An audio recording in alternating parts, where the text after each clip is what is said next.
Boa noite, sou a doutora Zanete Coser, infectopediatra, e eu vou partilhar minha aula agora, compartilhar com vocês para a gente começar a nossa aula de hoje.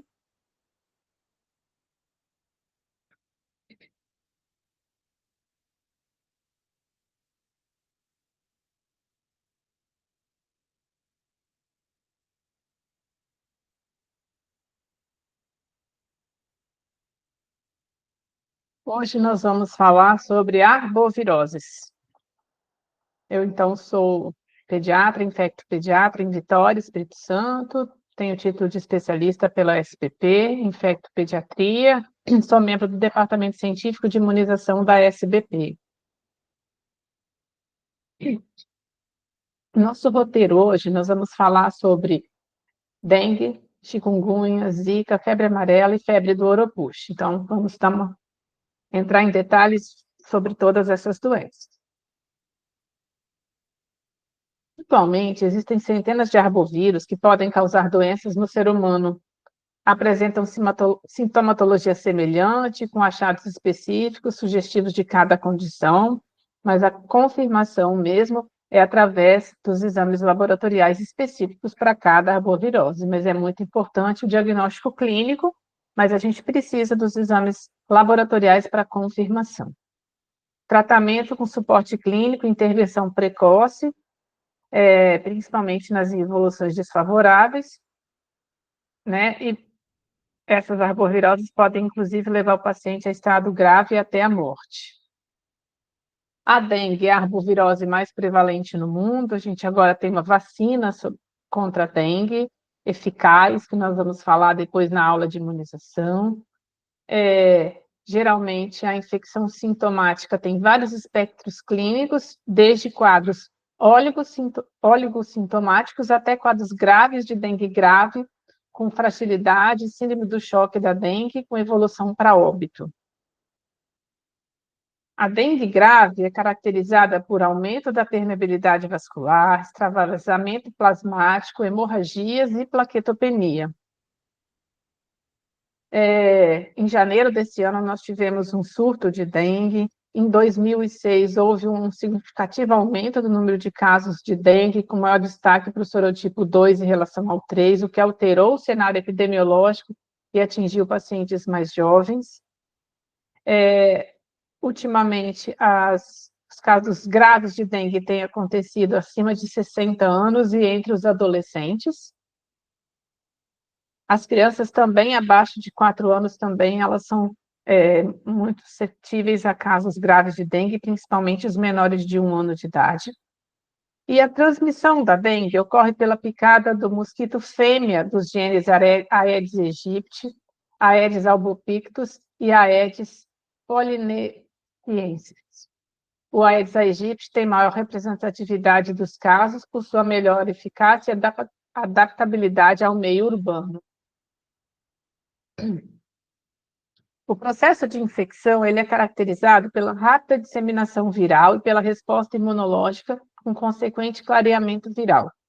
Ele vai infectar células dendríticas e macrófagos e, após 24 horas, pode ser detectado nos linfonodos regionais.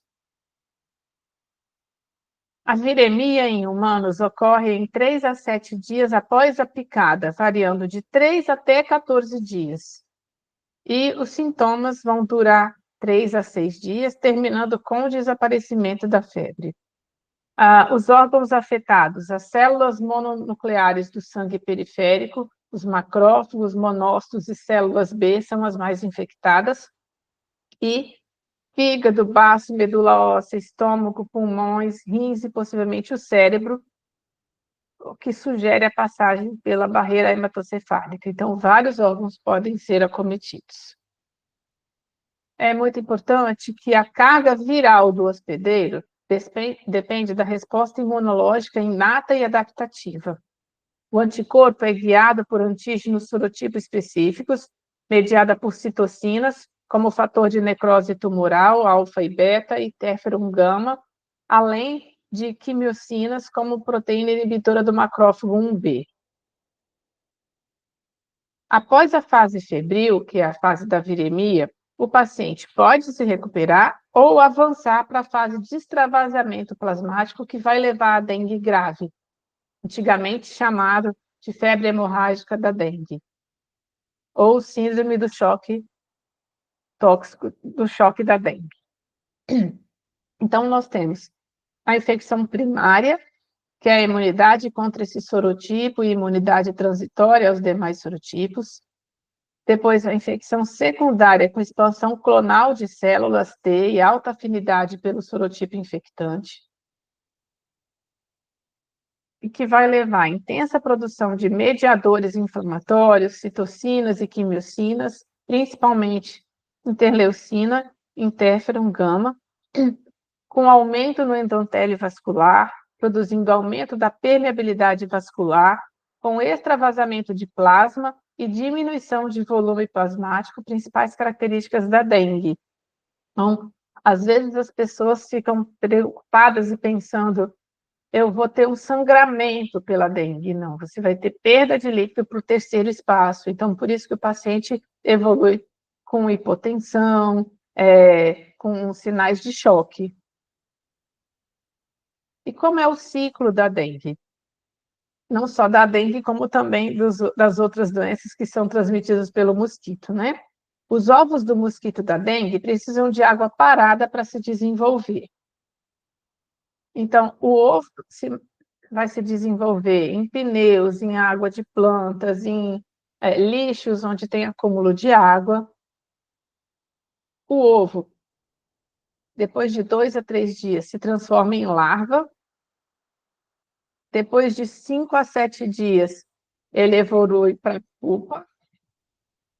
E aí vem o mosquito adulto depois, e que vai picar, né? Então, o ovo do mosquito da dengue vai infectar esse mosquito, que vai estar evoluindo de larva, pupa, para mosquito adulto, e esse mosquito pode picar até 300 pessoas nos seus 45 dias de vida. O que nós temos de manifestações clínicas? A dengue pode ser assintomática, oligossintomática, ou pode evoluir com sinais de alarme ou com uma forma grave da doença. Então, a incubação, 4 a 7 dias, podendo variar de 2 a 14, como eu já comentei. Manifestações clínicas em lactentes e pré-escolares. A gente pode ter uma febre inespecífica de curta duração, uma faringite, coriza, tosse leve e raste maculopapular, ou seja, sintomas comuns de outras viroses. Então, em pleno surto de dengue, a gente vai pensar em dengue em todo paciente que tiver com raste maculopapular. Mas, quando eu estou com casos isolados de dengue, nem sempre a gente vai conseguir dar diagnóstico num paciente com esses sintomas inespecíficos, que podem ser sintomas de virose, de adenovírus, de Covid, né? A não ser que a gente faça um hemograma e a gente veja as alterações. A dengue clássica, ela vai ter início súbito de febre, geralmente alta, com cefaleia, com dor retroorbitária, mialgia, artralgia, astenia e prostração. Pode ocorrer náusea, vômito, dor abdominal, linfadenopatias e exantema maculopapular. Então, o paciente realmente ele está entregue, ele está prostrado, ele tem febre, dor de cabeça intensa, febre alta, né? Ele tem sinais de prostração, de doença. A fase febril da dengue clássica, ela dura de 5 a 7 dias, e após a defervescência, o paciente pode apresentar o exantema maculopapular ou morbiliforme, que vai pompar palmas da mão e planta dos pés. Pode surgir um prurido palmo plantar, Pode surgir petequias nos membros inferiores, e também nas axilas, punhos, dedos e pálpebras. Na fase crítica da dengue, após a fase febril, o paciente entra nessa fase caracterizada pela defervescência, que vai ser de 3 a 7 dias após o início dos sintomas. Os pacientes apresentam recuperação gradativa, com melhora do estado geral, ou podem ser observados os sinais de alarme da dengue. Mesmo o paciente que evolui com cura, que ele não evolui com os sinais de alarme, a gente costuma dizer que o paciente ainda fica meio com mal-estar, ele está dengoso, ele está com falta de ânimo para fazer as coisas, para caminhar, para uma atividade física. Se ele puder pedir as coisas, ele vai querer ficar mais quietinho, né? Até crianças. Mas os adultos, eu acho que sentem um pouco mais essa prostração pós-dengue, mesmo quem não evolui para os sinais de alarme, mesmo quem evoluiu para uma recuperação gradativa, ele vai conseguir voltar à vida normal dele, de atividade física, de academia, depois de umas 2, 3 semanas desses sintomas. É raro uma pessoa que se recupera muito rápido, tá? Sinais de alarme. 5 e 30% dos pacientes com dengue clássica apresentam manifestações hemorrágicas, que vão ter petequias, gengivorragia, epistaxe ou metrorragia. 3% dos pacientes evoluem com aumento da permeabilidade vascular, que leva ao extravasamento de plasma e pode evoluir para choque. Quais são os sinais de alarme? Muito importante, a dor abdominal intensa e contínua, que às vezes vai até entrar com diagnóstico diferencial de uma apendicite. Vômitos persistentes, aquele paciente que você não consegue hidratar por via oral e que ele está perdendo líquidos constantes. Esse paciente precisa ir para o soro. Hipotensão postural ou lipotímia, um outro sinal de alarme importante. Hepatomegalia dolorosa, também um sinal de alarme.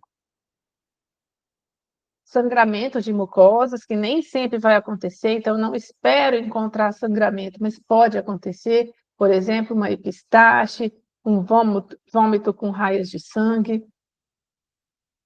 Mas eu também posso ter hemorragias importantes, como hematêmese ou melena. O paciente também é um sinal de alarme, se ele estiver muito sonolento ou com muita irritabilidade. Quando eu tenho redução da diurese, que mostra que esse paciente está desidratado por perda de líquido para o terceiro espaço. Hipotermia, que é preocupante, principalmente nos bebês. Aumento repentino do hematócrito mostra também que o paciente está hemoconcentrando, então você tem que se preocupar e tem que hidratar esse paciente, que muitas vezes por via oral não vai ser suficiente, principalmente se ele estiver tendo dor abdominal ou estiver tendo vômitos. Outro sinal de alarme é uma queda abrupta de plaquetas. Então, o paciente que estava estabilizando plaqueta, de repente cai. Tem paciente que chega a 5.000 plaquetas, né? Abaixo de 50.000, já você tem que ficar bem de olho, preocupado com esse paciente. Outro sinal de alarme é desconforto respiratório, principalmente nos bebês, né? Que pode ser um sinal de necessidade de internação até em UTI, pediátrica ou neonatal, dependendo da idade do bebê. E como é a evolução clínica e laboratorial? Então, a gente tem a fase febril, onde eu vou ter viremia, o hematócrito está alto, o paciente está desidratado e às vezes vai ter febre de 40 graus. Nesse momento febril, eu não adianta colher sorologia IgG e IgM, que vai dar negativo. Mas o exame que pode dar positivo nesse momento é o NS1 proteína, tá? Depois, em rosa clarinho, é o período da fase crítica, onde ainda tem NS1 positivo. Eu vou começar, depois dele, a surgir um IgM, quando é uma infecção primária. Na infecção secundária, o doente já vai ter IgG, porque ele tinha da outra infecção, mas o IgM vai estar negativo ainda, começando a subir no final da fase crítica. Nesse momento da fase crítica, a viremia vai reduzindo. Esse meu paciente pode subir o hematócrito e as plaquetas vão estar bem baixas, tá? Nesse período aí a gente pode ter um choque ou sangramento, comprometimento de órgãos, então isso vai de 3 a 6 dias. A partir do 6º ou 7º dia é onde eu vou ter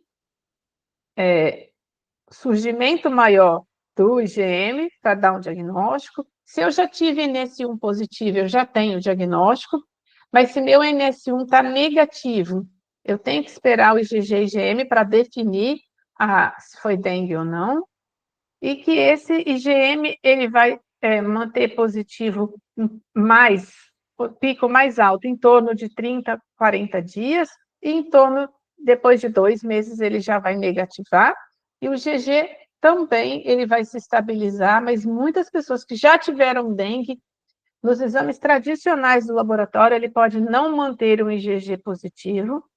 Para a vacina foram feitos estudos mostrando quem já tinha tido dengue ou não, e muitas pessoas não tinham história de ter tido dengue, tiveram um exame positivo, e aí mostra que nosso exame no dia a dia, né, o IgG, ele pode não ser duradouro, e eu posso não identificar quem é meu paciente que já teve dengue, a não ser a nível de pesquisas, que aí os exames são mais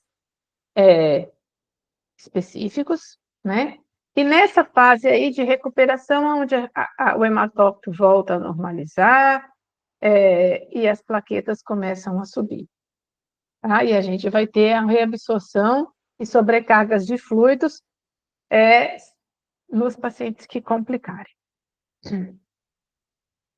Em crianças, as formas graves surgem no 3º dia da doença, acompanhadas ou não da defervescência. E pode acontecer derrame pleural e ascite, que são indicadores de extravasamento plasmático que vão agravadas pelo grau de comprometimento da permeabilidade vascular e pela quantidade de fluido infundido. Então, eu vou estar ajudando a recuperar um paciente e essa hidratação pode também ajudar a evoluir para um derrame pleural ou ascite. Importante, durante a dengue grave, é possível encontrar o paciente com choque por conta do extravasamento de líquidos, com diminuição de perfusão de órgãos-alvo e rebaixamento do nível de consciência. E o óbito ocorre nas primeiras 24 horas do choque, ou o paciente se recupera com adequada reposição fluídica. Então, é muito importante as primeiras horas e a hidratação abundante no paciente com dengue. Na fase de recuperação da dengue grave, pacientes com fase grave apresentarão reabsorção do líquido extravasado com melhora fluídica intravascular. No 6º e 8º dia da doença, podem surgir sinais de complicação infecciosa bacteriana associada à dengue. E alguns pacientes desenvolvem bradicardia sem repercussão hemodinâmica e vai desaparecer ao final da convalescência. Avaliação geral e classificação de risco. Então, os pacientes suspeitos de dengue devem ser examinados com verificação de sinais vitais, nível de consciência, prova do laço e avaliação do status hemodinâmico, com enfoque na hidratação e avaliação de sinais de alarme. A classificação atual da dengue, preconizada pelo Ministério da Saúde, resume-se a 4 grupos: A, B, C e D1, que é o mais grave. Em caso de prova do laço positiva, pode mostrar uma fragilidade capilar. Por mostrar uma fragilidade capilar, a dengue já deve ser classificada, no mínimo, como classe B. Na prova do laço, deve-se insuflar o manguito na pressão média do paciente pediátrico por 3 minutos, bem como realizar um quadrado de 2,5 por 2,5 no antebraço do paciente e, no final do tempo, contar o número de petequias existentes no espaço. E para que seja considerada positiva em crianças, deve haver mais do que 10 petequias nesse espaço, tá? Então, esse é um exemplo que a gente define, desenha para poder ajudar na definição do teste, se é prova do laço positiva ou não. Então, qual é o grupo A da dengue? Paciente que não tem sinais de alarme ou comorbidades ou outras condições clínicas especiais, desde que o paciente não faça parte de grupos de risco. No grupo A, o hemograma completo é recomendado para os pacientes com dengue, especialmente os de alto risco, que são crianças com idade inferior a 5 anos. Se o exame é normal, o paciente vai receber tratamento ambulatorial com hidratação oral, antieméticos, analgésicos e antitérmicos. Evitar salicilatos e anti-inflamatórios não hormonais. O fluxograma da dengue, então, né? A gente vai ter o paciente com suspeita de dengue, eu vou ter que avaliar se tem sinais de alarme ou de choque, né? E os sinais de alarme vão ser dor abdominal intensa e contínua, vômitos persistentes, hipotensão postural ou lipotímia, hepatomegalia dolorosa, sangramento de mucosas, hemorragias importantes, sonolência ou irritabilidade, diminuição da diurese, hipotermia, aumento repentino do hematócrito, queda abrupta de plaquetas e desconforto respiratório. Paciente não tem sinais de alarme? Eu vou pesquisar sangramento da pele espontâneo, prova do lastro, avaliar a condição clínica especial, risco social ou comorbidades. Se ele não tem, ele é grupo A, e a gente já falou sobre a conduta dele, vai ser acompanhamento ambulatorial, se a prova do laço for negativa, tá?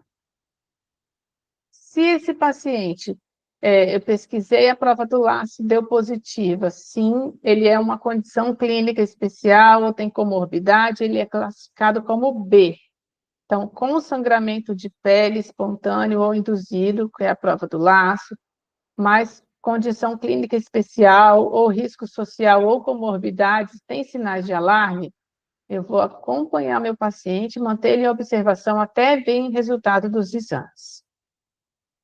Porém, se na pesquisa lá em cima há sinal de alarme ou choque, se a resposta é sim, e os sinais de choque, sinais de alarme, nós já falamos, os sinais de choque, então hipotensão arterial, PA convergente, choque, pulso rápido e fino, enchimento capilar lento com mais de 2 segundos, se é sim, se eu pesquisei sinais de alarme, ele vai ser grupo C, se ele não tem sinal de choque. Se ele tem sinal de choque, ele é grupo D.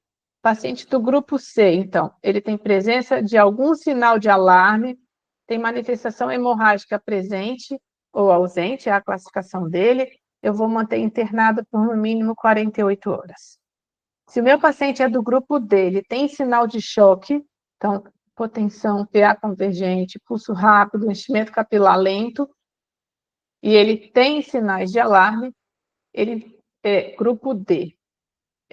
Principalmente observar desconforto respiratório, hemorragia grave, disfunção grave de órgãos, manifestações, sendo manifestação hemorrágica presente ou não, e eu vou fazer acompanhamento desse paciente num leito de terapia intensiva.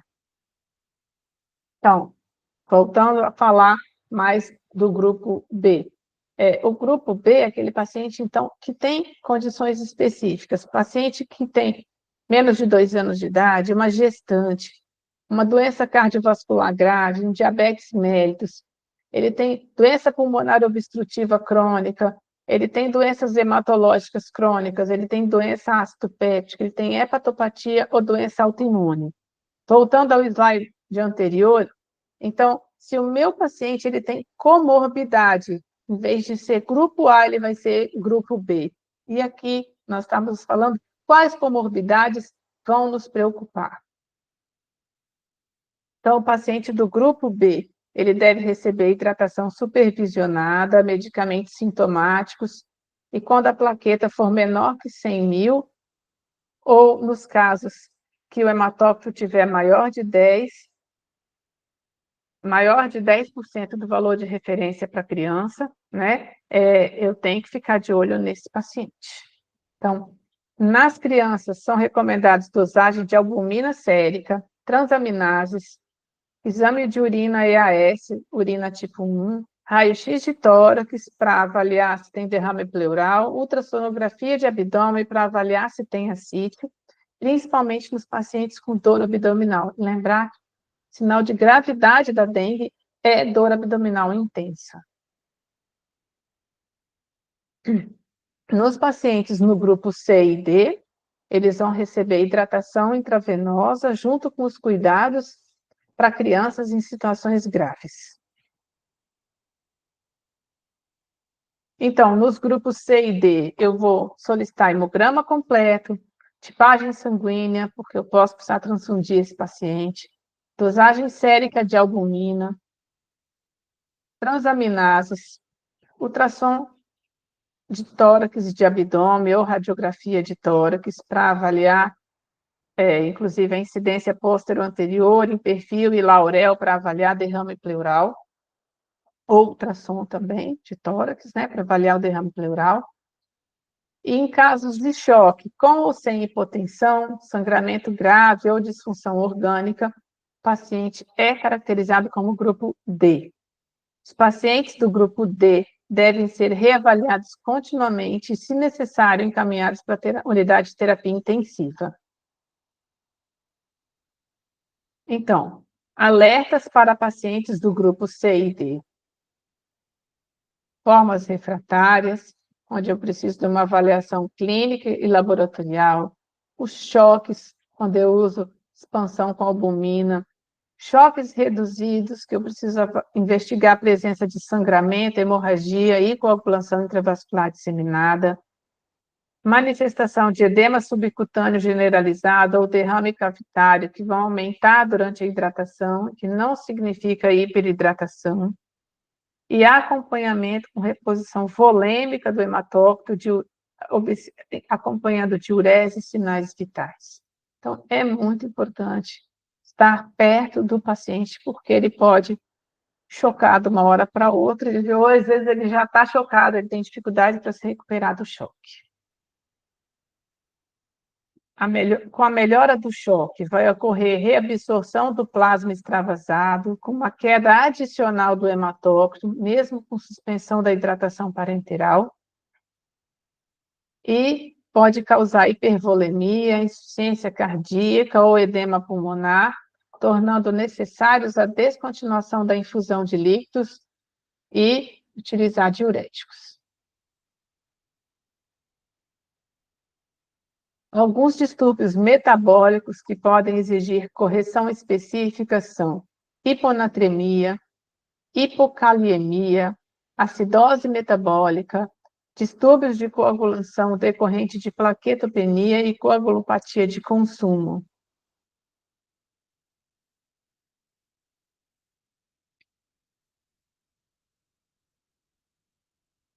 Com a terapia intensiva de suporte, a mortalidade da dengue grave pode ser inferior a 1%. A maioria dos óbitos vai ser causada por choque prolongado e refratário, hemorragia profusa, coagulação intravascular disseminada, insuficiência hepática com encefalopatia e insuficiência cardíaca. Então, a terapia intensiva tem que estar bem de olho no acompanhamento, no tratamento, na correção de todas essas situações que podem acontecer, né, nos casos graves de dengue. Importante, a confirmação laboratorial do diagnóstico de dengue ocorre por sorologia pelo método ELISA, que deve ser solicitado a partir do 6º dia do início dos sintomas, ou PCR com transcrição reversa, que seria o RT-PCR, para você identificar a carga viral, e imunohistoquímica a ser solicitada até o 5º dia da doença. O NS1 para dengue pode ser colhido nas primeiras 24 horas da suspeita do caso clínico. Se o exame proteína não estrutural for positivo, né, o NS1, você já tem a confirmação do caso de dengue. Se ele for negativo, é necessário uma amostra para acompanhar a dosagem da sorologia IgM para confirmar ou descartar o diagnóstico.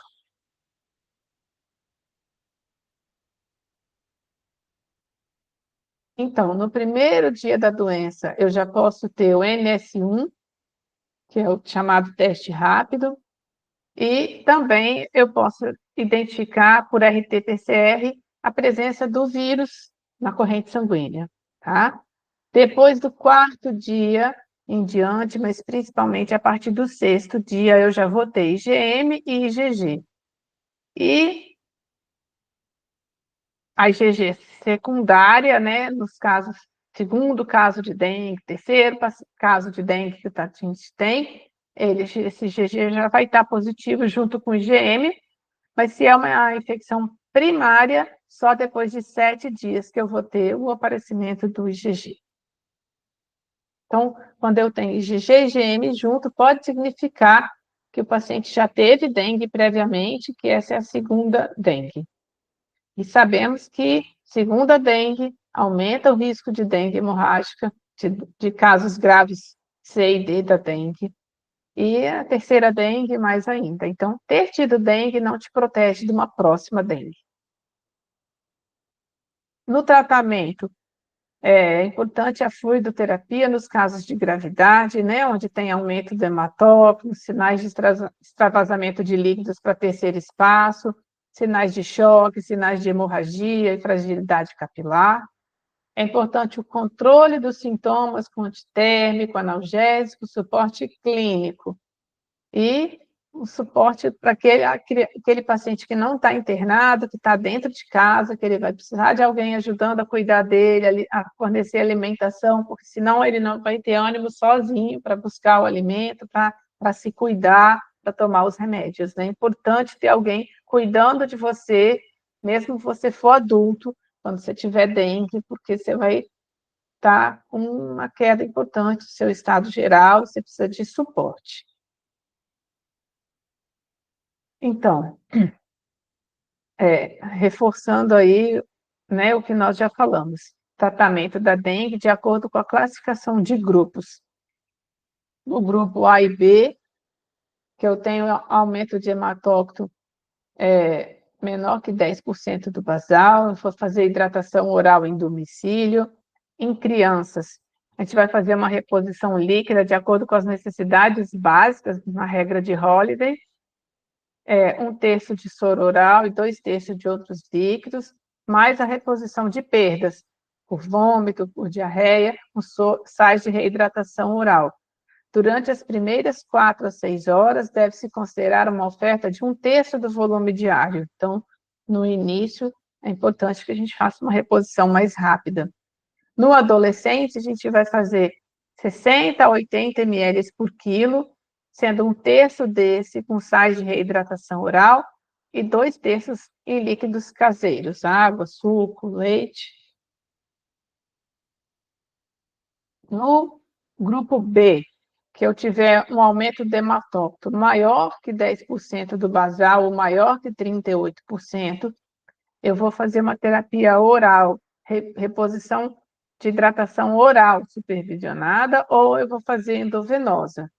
Nas crianças, eu vou fazer soro oral, 50 ml por quilo em 4 a 6 horas. Se necessário, uma hidratação endovenosa com soro fisiológico, 20 ml por quilo em 2 horas, com possibilidade de repetição por 3 vezes. E na fase de manutenção, aplica-se a regra de Holiday.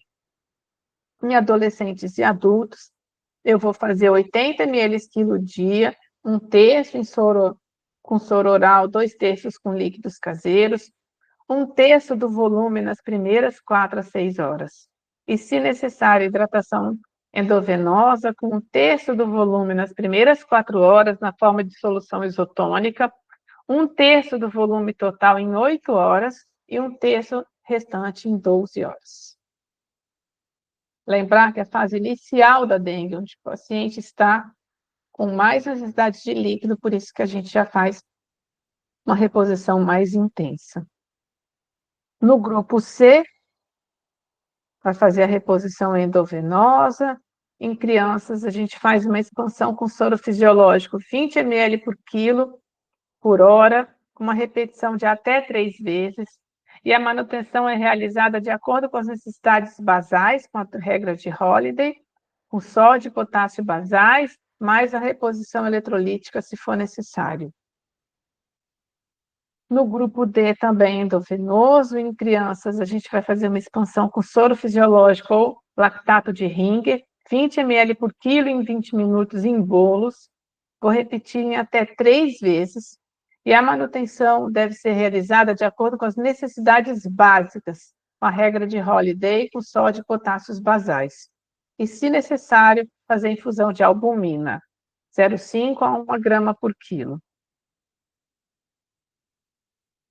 Os critérios para alta hospitalar de pacientes com dengue são: ausência de febre por período superior a 48 horas, estabilidade hemodinâmica durante 48 horas, melhora clínica dos sintomas, valor de plaquetas superior a 50.000 e hematócrito em níveis normais estáveis por 24 horas.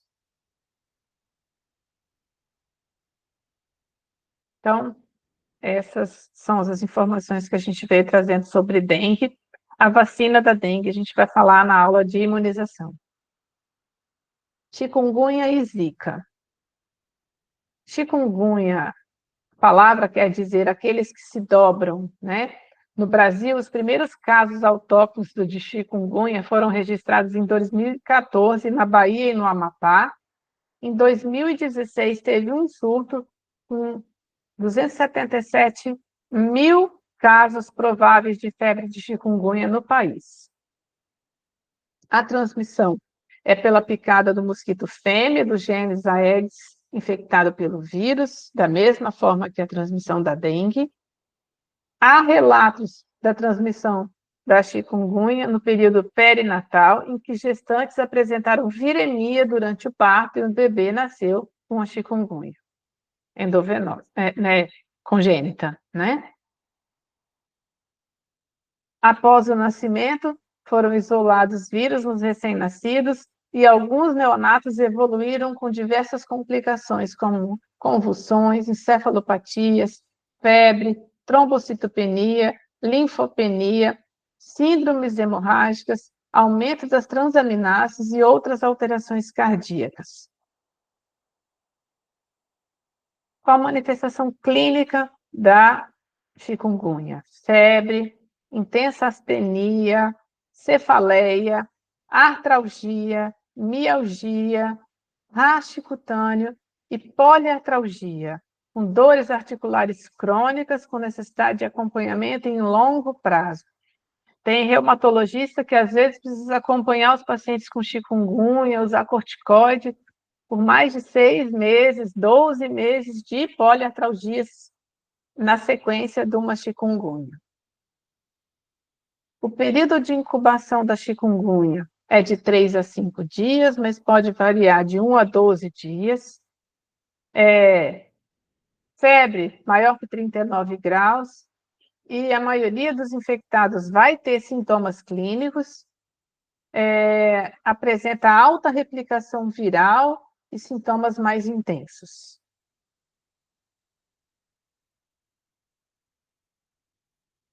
Há um aumento importante do interferon tipo 1, de citocinas, quimiocinas pós-inflamatórias, que possuem tropismo por fibroblastos existentes nos músculos e nas articulações, por isso que causa dor.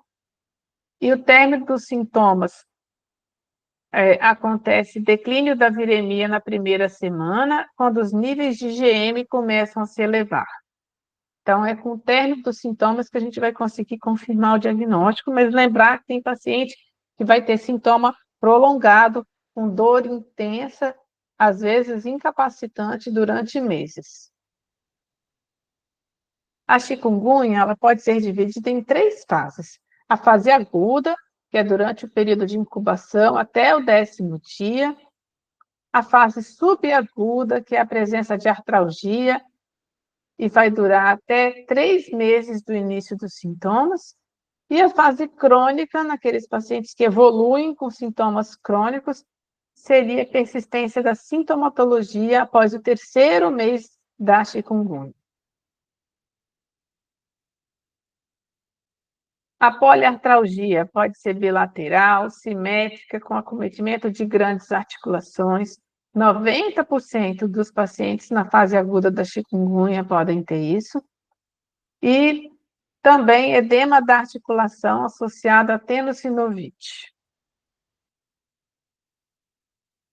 Os sintomas, então, a gente vai ter febre, geralmente por uma semana, em 90% dos casos, mialgia, geralmente por 7 a 10 dias, em 90% dos casos, poliartralgia, poliartrite ou ambos, que podem durar semanas a meses, em 95% dos casos, e rash, com duração de uma semana, em 40 a 50% dos casos.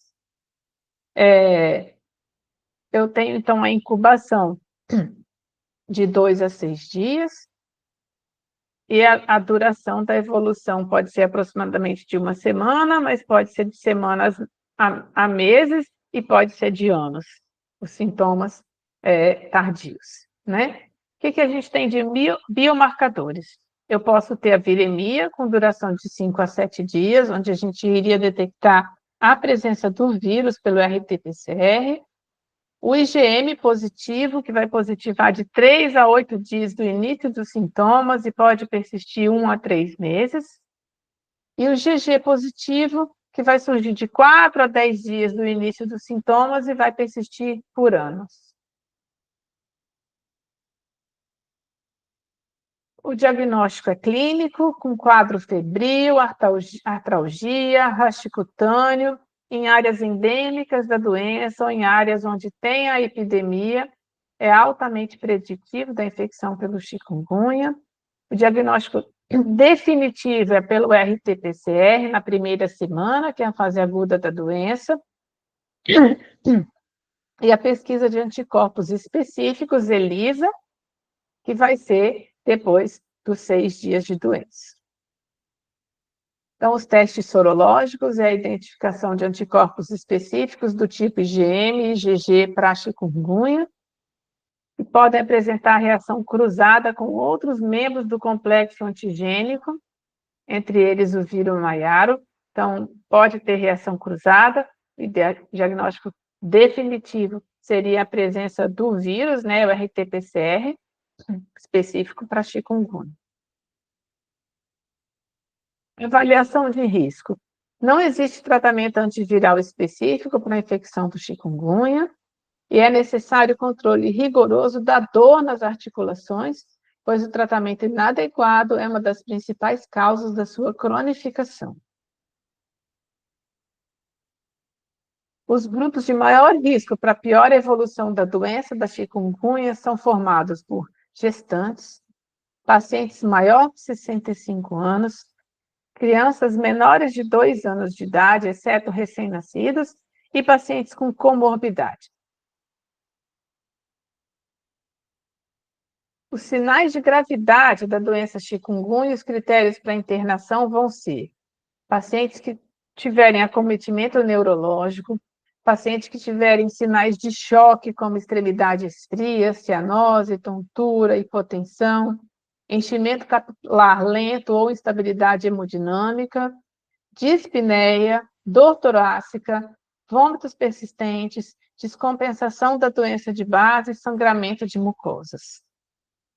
Esses pacientes com esses sintomas ou evoluções vão precisar ser internados. Então, nos pacientes sem gravidade e sem risco, a gente vai fazer exames específicos conforme a orientação da vigilância epidemiológica, que vai ser isolamento viral, PCR ou sorologia, exames inespecíficos, hemograma com contagem de plaquetas a critério médico. Pacientes de grupos de risco, nós vamos fazer exames específicos conforme a orientação da vigilância, PCR, isolamento viral ou sorologia, exames inespecíficos como hemograma com contagem de plaquetas para ajudar no diagnóstico diferencial, por exemplo, da dengue, e exames complementares conforme critério médico dentro da necessidade. Os pacientes com gravidade ou com critérios de internação, eu preciso fazer os exames específicos, eu preciso fazer um hemograma com montagem de plaqueta para ajudar no diagnóstico diferencial, eu vou precisar fazer exames de bioquímica da função hepática, transaminase, função renal e eletrólitos, e outros exames complementares conforme critério médico, dependendo do caso do meu paciente. Conduta clínica na unidade. O fármaco de escolha é paracetamol ou dipirona, evitar o uso de aspirina e anti-inflamatórios. Em caso de dor refratária, seguir as recomendações da febre da chikungunya, manejo clínico. Eu tenho que fazer hidratação oral, avaliar então o grau de desidratação, estimular a ingestão de líquidos do meu paciente. Vou avaliar o hemograma para apoio no diagnóstico diferencial, e aí vai entrar no meu diagnóstico diferencial, além da dengue, a malária e a leptospirose. Eu vou notificar meu paciente, vou encaminhar para a unidade de referência a partir do surgimento de sinais de gravidade e orientar retorno diário na unidade até o desaparecimento da febre. Conduta no domicílio. Orientar o paciente a seguir as orientações médicas, pedir para o paciente evitar automedicação, fazer repouso, evitar esforços, utilizar compressas frias para redução dos danos articulares, não usar calor nas articulações, seguir a orientação de exercícios leves recomendados pela equipe de saúde e retornar diariamente à unidade até o desaparecimento da febre. Na fase aguda, então, dor de leve intensidade, eu vou usar dipirona ou paracetamol em horários pré-determinados, até de 6 em 6 horas. E nos pacientes com dor moderada, pode ser necessário dipirona intravenosa, tramadol ou morfina. Importante, não se deve utilizar anti-inflamatórios não hormonais ou corticoides na fase aguda da chikungunya, em razão do risco de complicações associadas a formas graves. Fase subaguda e crônica, o uso de corticosteroide pode ser indicado com um paciente reavaliado a cada 1 a 3 meses pelo pediatra geral ou reumatologista. Nos pacientes que evoluir com dor aguda, subaguda ou crônica. Essa tabela é uma tabela que mostra sinais e sintomas diferenciais de dengue, zika e chikungunya. Então, a febre na dengue é maior que 38, duração de 4 a 7 dias. Na zika, a febre é ausente ou baixa, menor que 38, dura 1 a 2 dias. E na chikungunya, a febre é alta, maior que 38 graus e vai durar 2 a 3 dias. Então, podem ver que a dengue é que dá mais tempo de febre. Manchas na pele, né? Na dengue, o surgimento a partir do 4º dia, em 30 a 50% dos casos. Na zika, surgimento no 1º ou 2º dia, em 90 a 100% dos casos. E a chikungunya, surgimento de 2 a 5 dias, em 50% dos casos. Dor muscular. Na dengue é o mais intenso, a zika pode causar, a chikungunya quase não vai ter dor muscular. Dor nas articulações. Na dengue é leve, na zika moderado e na chikungunya intenso. 3 cruzes de 3. Intensidade da dor articular. Na dengue é leve, na zika leve a moderada e na chikungunya moderada a intensa. Edema de articulação é raro na dengue, é frequente e leve na zika e é frequente e moderado a intenso na chikungunya. Conjuntivite é rara na dengue, pode acontecer em 50 a 90% dos casos de zika e em 30% dos casos de chikungunya. Cefaleia é mais intensa na dengue e moderada na zika e na chikungunya. O prurido é leve na dengue, é moderado a intenso na zika e é leve na chikungunya. A hipertrofia ganglionar é leve na dengue, é intensa na zika e moderada na chikungunya. Discrasia hemorrágica pode ser moderada na dengue, ausente na zika e leve na chikungunya. E acometimento neurológico é raro na dengue. Na zika é mais frequente do que em dengue e chikungunya, e na chikungunya é raro, pode acontecer em neonatos. Então, o diagnóstico definitivo vai ser através da sorologia, mas essa tabela nos ajuda a trabalhar nosso raciocínio nos sinais e sintomas para a gente, né, direcionar mais para dengue, zika ou chikungunya. A zika é causada pelo vírus RNA de cadeia simples, do gênero Flavivírus, da família Flaviviridae, é filogeneticamente semelhante aos outros arbovírus transmitidos por mosquitos. Nos últimos anos, a Zika tornou-se um alerta mundial mediante o grande número de casos, inicialmente no Nordeste brasileiro e posteriormente em todo o território nacional em diversos países. Chegou ao Brasil em 2015 e atualmente há registro de circulação do vírus nos 27 estados do Brasil. Em 2016, nós tivemos 216 mil casos prováveis da infecção pelo Zika, com 8 óbitos notificados e 3.191 casos notificados de microcefalia em recém-nascidos. As manifestações clínicas podem ser assintomáticas, mas quando presentes são sintomas brandos, sem gravidade, com evolução autolimitada. Evidências mostram que a infecção tem período de incubação de 3 dias até 2 semanas. E as manifestações clínicas, então, geralmente vão ser febre baixa, exantema maculopapular pruriginoso, conjuntivite não purulenta, artralgia envolvendo pequenas articulações dos pés e das mãos, dor retroocular, mialgia e cefaleia. O que a gente tem de manifestações clínicas de comprometimento com a Zika? Tem relatos de síndromes de Guillain-Barré, de encefalites, de meningoencefalites e mielite. Contudo, a principal afecção neurológica é a microcefalia com relação a gestantes, principalmente nos primeiros meses da gravidez. Então, durante o surto de Zika, todas as mulheres estavam apavoradas, com medo de engravidar, e as grávidas mais preocupadas ainda. Então, todo mundo usando repelente. Chegou um momento que faltava repelente, não tinha nem repelente para vender nas farmácias, de tanta preocupação, a ponto de ter ginecologista recomendando que as mulheres que não estivessem grávidas adiassem o planejamento de uma gravidez pelo medo da Zika. E as principais alterações cerebrais observadas na microcefalia são atrofia cerebral, calcificações em substância branca, incluindo áreas talâmicas e gânglios da base, vasos lentostriatal e cerebelo em torno dos ventrículos, disgenesia do corpo caloso e vermes, assimetria dos hemisférios e calcificação intraocular.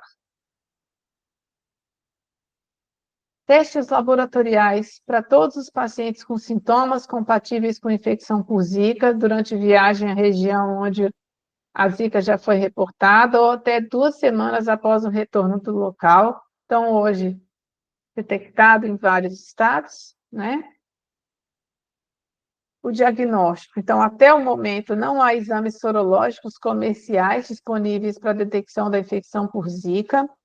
No Brasil, a detecção do RNA viral por RT-PCR ainda é o exame preconizado para confirmação, e ele é realizado no período de 4 a 7 dias após o início dos sintomas, idealmente até o 5º dia. O tratamento é analgésico e antipirético à base de acetaminofém e dipirona, repouso e hidratação. A prevenção, repelente. Deve ser feito o controle das possíveis complicações neurológicas. O uso de aspirinas e anti-inflamatórios não esteroides deve ser evitado em razão do risco de complicações hemorrágicas. É importante, não existe até então uma vacina comercializada contra a Zika, Assim, a prevenção ocorre por mecanismos de barreira. Então, uso de roupas com manga longa, chapéu, telas de proteção, aplicação de repelentes e erradicação de criadouros do mosquito transmissor. Então, gestantes, usem repelente. Existem casos congênitos de dengue, o bebê pode nascer com complicação se a mulher tiver dengue perto da hora do parto. Nós temos que usar repelente para nos proteger contra todas essas arboviroses. Nós vamos falar de uma doença ainda mais grave, que é a febre amarela. A febre amarela é uma doença infecciosa, viral aguda, febril, causada pelo vírus da febre amarela, do gênero Flavivírus, da família Flaviviridae. E nós temos vacina para proteger contra essa doença. Então, nós temos a imunização como prevenção. A dengue, atualmente, também nós temos prevenção com a imunização. A epidemiologia. A introdução da vacina da febre amarela em 1937 e o intenso combate ao vetor Aedes aegypti, já conhecido como vetor desde os anos 1900, né? O combate em massa desse vetor fizeram com que o Brasil erradicasse a febre amarela da região urbana. Como que pode acontecer uma febre amarela na região urbana atualmente? Se eu tenho um paciente com a doença febre amarela e eu tiver um Aedes aegypti picando esse paciente, de imediato picando outro paciente, eu posso fazer a transmissão urbana da febre amarela. Mas, se o paciente que está com a febre amarela, ele está internado no hospital, eu tenho que protegê-lo para a gente não ter mosquito picando ele, para o mosquito urbano não se infectar com a febre amarela. Fora isso, a febre amarela vai ser adquirida por aquele homem que foi até uma área rural, uma área de mata, né, onde a gente tem os vetores. Então, em 2017 a 2018, nós tivemos um surto de febre amarela, muitas regiões, inclusive Espírito Santo, nós tivemos muitos macacos infectados e que morreram da febre amarela. A gente reduziu muito a quantidade de macacos na nossa região. E em São Paulo, então, foram relatados 1.223 casos suspeitos de febre amarela, 419, ou seja, 34,3% dos casos foram confirmados, sendo 372 casos autóctones, né? Então 88,8% de casos autóctones, ou seja, a própria pessoa foi até um local, se infectou. 134 óbitos pela doença, então uma letalidade de 36%, e tivemos 43 casos importados. As cidades em São Paulo com maior número de casos foram Mariporã, Atibaia, Guarulhos e Nazaré Paulista. O Ministério da Saúde intensificou a vigilância das epizootias e a vacinação contra a doença e ampliou as áreas de recomendação para a imunização. Hoje, o Brasil todo é considerado endêmico para a febre amarela. Antes, a vacina era feita em algumas determinadas regiões, por exemplo, cidades muito próximas ao litoral, não tinha recomendação de rotina de você se vacinar contra a febre amarela ou vacinar as crianças. Você fazia a vacina em quem ia viajar para as áreas endêmicas, e hoje a vacina já se tornou rotina para todas as nossas crianças, né, a partir de 9 meses de idade. Na época que a gente teve esse surto da febre amarela, houve uma vacinação com dose extra com os bebês aos 6 meses de idade, mas quando a gente faz vacina fora, abaixo de 9 meses, ela é considerada uma dose 0, não é considerada dose 1, é considerada uma dose extra para ajudar a combater o surto. O vírus da febre amarela é mantido na natureza pela transmissão entre primatas não humanos por mosquitos silvestres arbóreos dos genes Haemagogos e Sabetes, no Brasil, e essa situação é chamada de epizootia. Então, é a manutenção do vírus nessa área rural, onde a gente vai ter primatas infectados e esses mosquitos que vão fazer a transmissão. Então, nós temos o ciclo silvestre. O macaco contaminado é picado pelo mosquito, o mosquito contamina de novo o macaco, e esse mosquito que contaminou o macaco e que está contaminado vai picar o homem. Então, uma forma de proteção também é quando for para a área de mata, de floresta, usar barreiras de proteção às picadas dos mosquitos, além dos repelentes, né? E o ciclo urbano da febre amarela acontece quando a gente tem um homem doente que contamina o Aedes aegypti dentro da cidade, e esse Aedes aegypti vai contaminar outros homens e vai se contaminar novamente e vai fazer esse ciclo urbano, que é manter a transmissão urbana, que é o que a gente não pode deixar acontecer.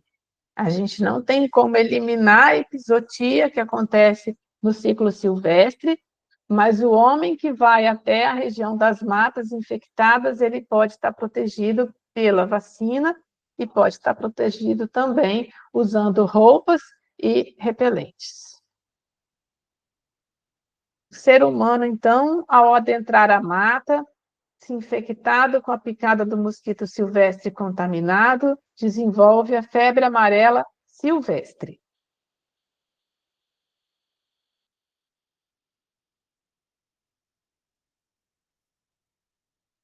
No centro urbano, ele pode ser picado pelo Aedes aegypti, infectar o mosquito com o vírus e iniciar a propagação para novas pessoas no meio urbano, dando origem à febre amarela urbana, que seria muito mais grave, porque eu tenho muito mais pessoas, né, na região urbana, e se eu começar a ter mosquitos Aedes aegypti contaminado com a febre amarela, eu posso ter um número muito grande de pessoas com essa doença que é muito grave. Manifestações clínicas. A doença possui um período de incubação que dura de 3 a 6 dias, podendo ser até de 10 a 15 dias. Metade dos casos infectados é assintomático. O quadro clínico clássico da febre amarela vai cursar com febre alta, cefaleia intensa, inapetência, náuseas e mialgia. É um paciente gravemente doente. O sinal de Faguet, que é bradicardia em vigência de febre, pode estar presente em situações clássicas da febre amarela. E formas leves a moderadas vão ter sintomas de 2 a 4 dias, que são controlados com antipiréticos e analgésicos.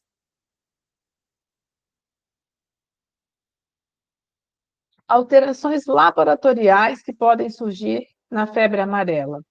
Leucopenia com neutropenia relativa e aumento das transaminasas. A maioria se recupera na fase inicial, porém, 15% desses pacientes podem evoluir para a fase grave da doença, que vai ser caracterizada por retorno dos sinais e sintomas.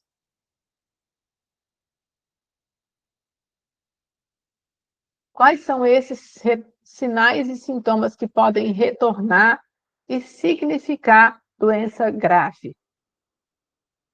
Retorno da febre, retorno da cefaleia, mialgia de maior intensidade, paciente com muita dor, vômitos frequentes, paciente desidratando, precisando de uma hidratação venosa, epistaxe, né? Um sangramento nasal que pode ser abundante, a icterícia que vai surgir e fenômenos hemorrágicos, como hematêmese e metrorragia, evoluindo com insuficiência renal, distúrbio de coagulação, coma e morte.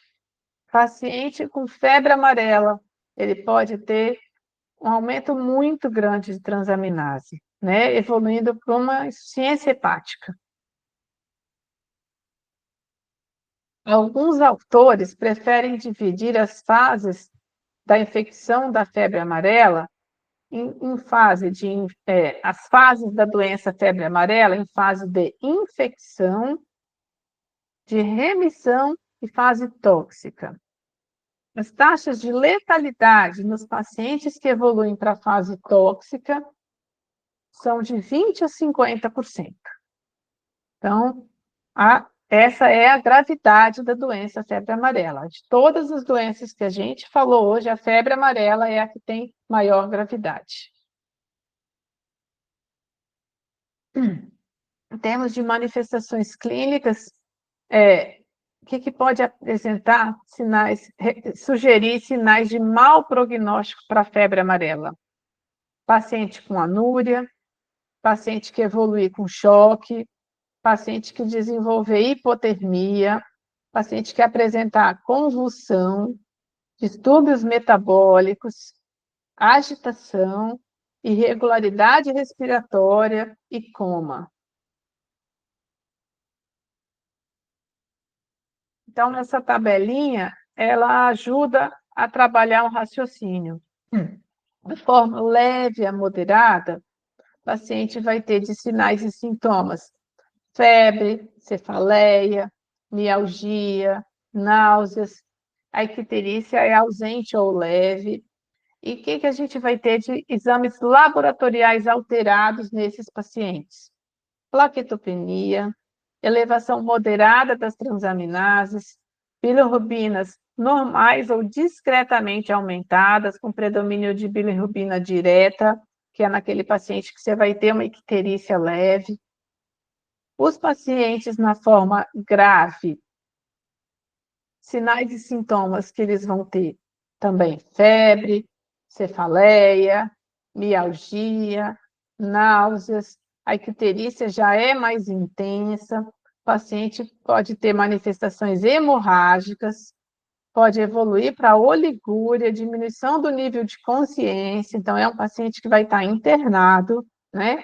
E que nos exames laboratoriais vai ter plaquetopenia intensa, aumento da creatinina e elevação importante das transaminases. Alguns intensivistas que eu conheço que acompanharam pacientes nesse surto da febre amarela chegaram a ver pacientes com 20 mil de transaminases. E eles relatavam que quando o paciente tinha assim, 20 mil de transaminase, no outro dia evoluía para 2 mil de transaminases, os pacientes que apresentavam essa queda importante da alteração das transaminases, geralmente em 24 horas evoluíam para óbito, tá? Mostrando, sugerindo insuficiência hepática, né? Então, aumento importante de transaminase, uma queda importante, não quer dizer melhora, pode ser insuficiência hepática e o paciente evoluir para óbito em pouco tempo, tá? A forma maligna da febre amarela, o paciente vai ter todos os sintomas clássicos da forma grave, só que de forma mais intensificada, com tudo muito mais intenso, e alterações laboratoriais vai ter todas as alterações que já foram sugeridas nas outras formas leve, moderada e grave, e ele vai ter coagulação intravascular disseminada.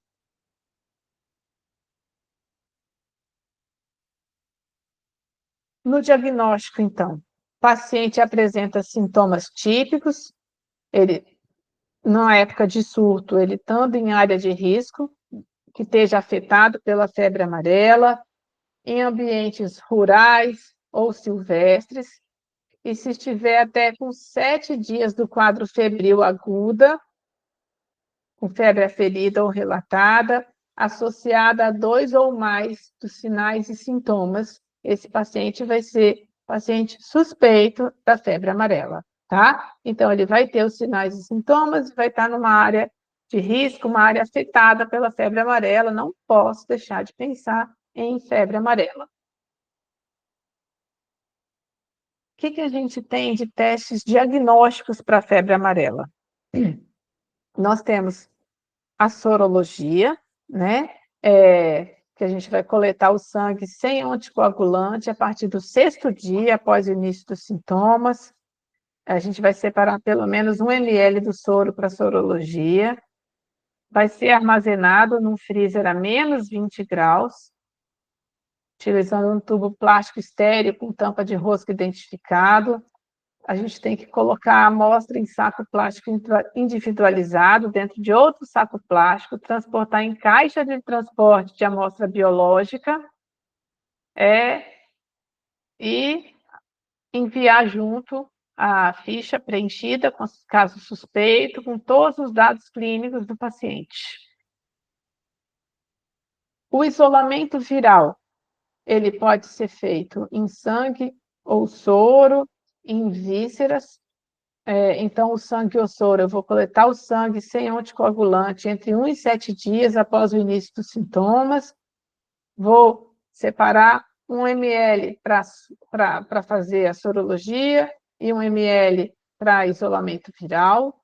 Eu vou utilizar um tubo resistente à temperatura ultrabaixa, com capacidade de 2 ml, uma tampa de rosca e um anel de ventação identificado e conservar num freezer a menos 70 graus. Colocar a amostra em saco plástico individualizado dentro de uma canaleta identificada no botijão de nitrogênio líquido. E vou encaminhar junto a ficha preenchida, com o caso suspeito, com todos os dados clínicos do paciente. E se eu tiver um paciente que evoluiu para óbito, eu vou puncionar o sangue direto do coração, para fazer esse isolamento viral. O exame do isolamento viral em vísceras. É coletado fragmentos pequenos de fígado, baço, pulmão e cérebro até 24 horas após o óbito. E a gente também vai colocar esse material num frasco plástico estéril com tampa de rosca resistente à temperatura ultrabaixa, que tem uma capacidade de até 15 ml, conservar no freezer a menos 70 graus, identificar, né, colocar a amostra em saco plástico individualizado dentro de uma canaleta identificada no botijão de nitrogênio líquido e coletar o fragmento de cérebro em frascos separados dos demais fragmentos. O exame diagnóstico através do PCR é feito no soro. Eu vou coletar o sangue sem anticoagulante entre 1 e 7 dias após o início dos sintomas. Vou separar no mínimo 1 ml de soro para PCR, e também eu vou aproveitar, se possível, colher para fazer a pesquisa do isolamento viral e da sorologia.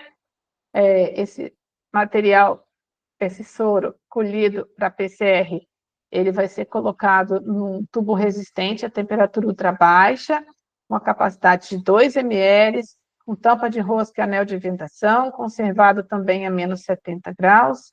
Vou colocar a amostra em saco plástico individualizado dentro de uma canaleta identificada no botijão de nitrogênio líquido e vou encaminhar junto com a ficha do paciente, né, preenchido, caso suspeito, com sintomas clínicos.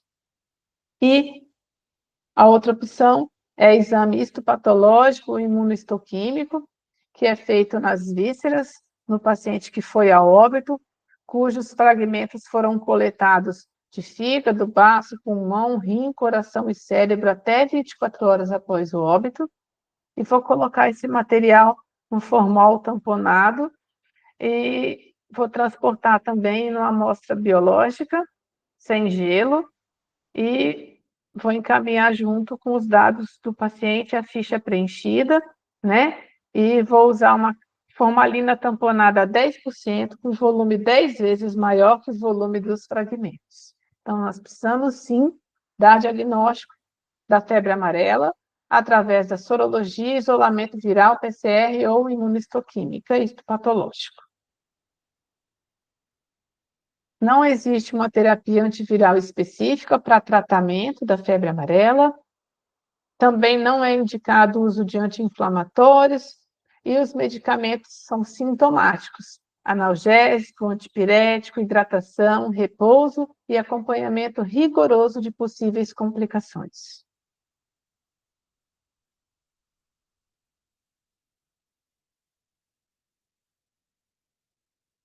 Qual é o manejo inicial da febre amarela?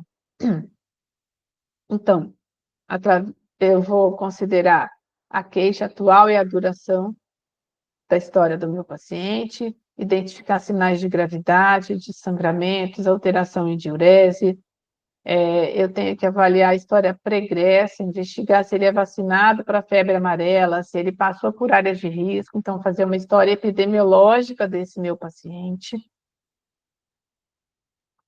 Preciso de um exame físico minucioso, então aferindo pressão arterial, frequência cardíaca, frequência respiratória, temperatura, peso, avaliar o estado geral, atentar para icterícia, perfusão periférica, hidratação, sinais de hemorragia, bem como realização da avaliação do nível de consciência e exames laboratoriais inespecíficos.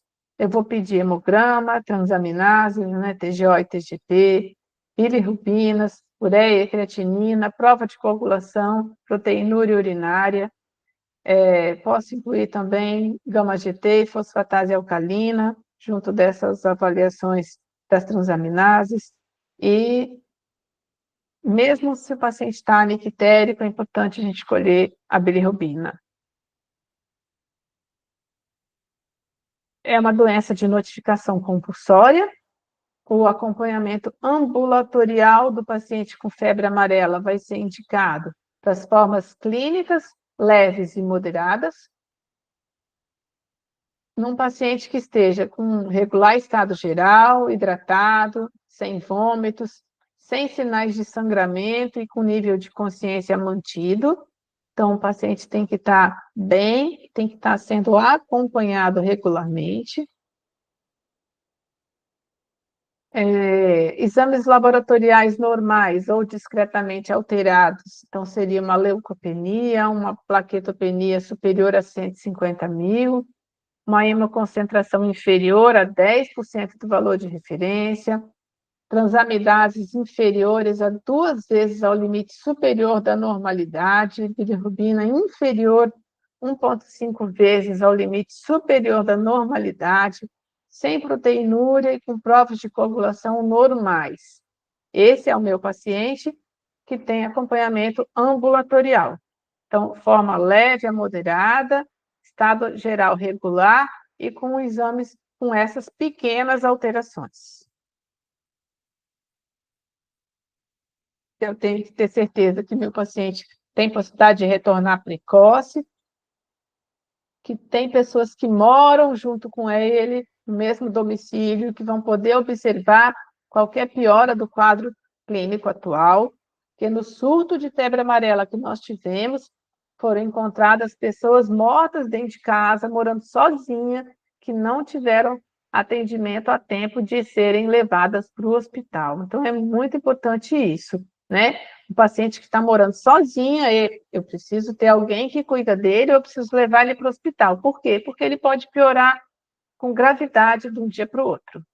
Então, ele tem que ter uma possibilidade de ter alguém que o leve ao serviço de saúde se ele piorar. Quais são os sinais de alarme para febre amarela grave, com necessidade de internação em unidade de terapia intensiva? Sinais clínicos: icterícia em pele ou escleras amareladas, hemorragias, a colúria, que seria a urina cor de Coca-Cola, a oligúria, que é a diminuição do volume urinário, vômitos constantes, diminuição do nível de consciência e dor abdominal intensa, igual na dengue, dor abdominal intensa entra aí como sinal de alarme para febre amarela grave. Exames laboratoriais. Então, hematócrito em elevação, 20% superior ao valor basal prévio ou do valor de referência. Então, hemoconcentração no meu paciente pode ser sinal de desidratação, sinal de gravidade da febre amarela. Transaminases superiores a 10 vezes ao valor de referência. Geralmente, a TGO é mais elevada do que a TGP, diferentemente da hepatite aguda, que vai ter TGP mais alta. Eu posso ter creatinina elevada e coagulograma alterado, por exemplo, tempo de coagulação maior que 20 minutos. Então, transaminase muito elevada num paciente. Em média, um paciente com hepatite vai ter 2.000 de transaminases. Paciente com febre amarela, ele pode ter 20.000 de transaminases. Não é que precisa ter isso para eu dar um diagnóstico, né? Então, qualquer suspeita clínica a gente tem que identificar. E quais são os critérios para alta hospitalar no paciente com febre amarela? Ele tem que estar febril por mais de 24 horas, com mais de 10 dias da doença, com aspecto clínico e laboratorial em melhora, com transaminases decrescentes e com estabilização de plaquetas. E ele tem que estar afebril por mais de 3 dias, independente do dia da doença, com estabilização de plaquetas e transaminases decrescentes. Se for uma doença com menos tempo de evolução. E falar um pouquinho para vocês da nossa nova arbovirose que está acometendo o nosso Brasil recentemente, que é a febre do Oropouche. A febre do Oropouche é uma doença viral transmitida pelo mosquito pólvora ou maruim e que apresenta sintomas semelhantes aos da dengue e da chikungunya, como dor de cabeça, dor muscular, dor nas articulações, náusea, diarreia, tontura, dor atrás dos olhos, calafrios, fotofobia e vômitos. A febre do Oropouche é causada pelo vírus Ortobunvírus oropouchensis. A sigla é OROV e pode ser transmitida por 2 ciclos, silvestre e urbano. O mosquito pólvora é um inseto pequeno, de cor cinza a castanho escuro, com asas curtas e largas, que se associa a regiões com maior umidade e matéria orgânica. Não tem tratamento específico para a febre do Oropouche, mas os pacientes devem permanecer em repouso, tomar medicamentos analgésicos e anti-inflamatórios e receber acompanhamento médico. O diagnóstico diferencial é com dengue, zika e chikungunya. Então, os pacientes que têm sintomas sugestivos de arboviroses, geralmente o LACEN que existe em todos os estados, ele faz o exame da dengue, dá negativo, ele faz da zika e faz da chikungunya, se dá negativo e o paciente tem uma ficha preenchida com suspeita de sinais, vai colher o exame, vai ser feito o exame da febre do Oropouche. Para prevenir a febre do Oropouche, pode-se eliminar os criadouros do mosquito pólvora, evitar se expor no horário de pico do inseto, que normalmente é no fim da tarde, usar óleo corporal na pele, caso precise entrar numa área infestada, e no último Congresso Brasileiro de Pediatria, em Fortaleza, foi levado para apresentação como caso clínico, descrito um caso de febre do Oropouche congênita num recém-nascido.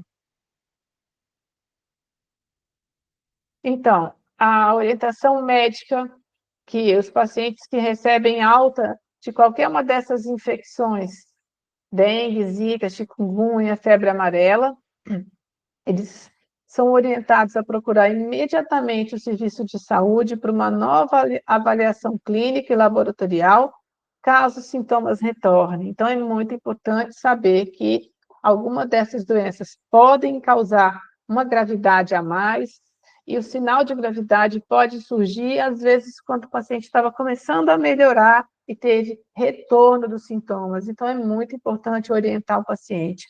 Quando você atende o paciente com dengue, você passa as orientações, explica, dá por escrito os sinais de alarme, orienta qualquer piora clínica, não esperar o dia seguinte, mas ele sim ir para o hospital, porque ele precisa ser hidratado rapidamente, agressivamente, para ele não evoluir para as formas de maiores gravidades e risco de óbito, tá? Então, a dengue e a febre amarela são as doenças que mais nos chamam a atenção na gravidade e na necessidade de avaliação constante, a necessidade de dar diagnóstico. Nós temos que dar diagnóstico, nós temos que ter suspeita clínica, nós temos que notificar esses pacientes. Então,